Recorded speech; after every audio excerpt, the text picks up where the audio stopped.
तर संजय राऊत आणि विश्वजित कदम यांची फोनवरून चर्चा झाल्याची माहिती समोर येते। सांगली लोकसभेच्या जागेबाबत राऊत आणि कदमांमध्ये चर्चा झाली आहे। महाविकास आघाडीत सांगलीच्या जागेचा तिढा सुटणार का असा प्रश्न आता समोर येतोय।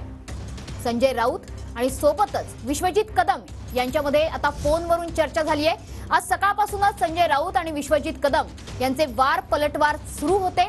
मात्र आता सांगली लोकसभेचा तिढा या दोघांमधल्या फोनवरच्या चर्चेनंतर सुटतोय का हे बघणं अतिशय महत्त्वाचं आहे।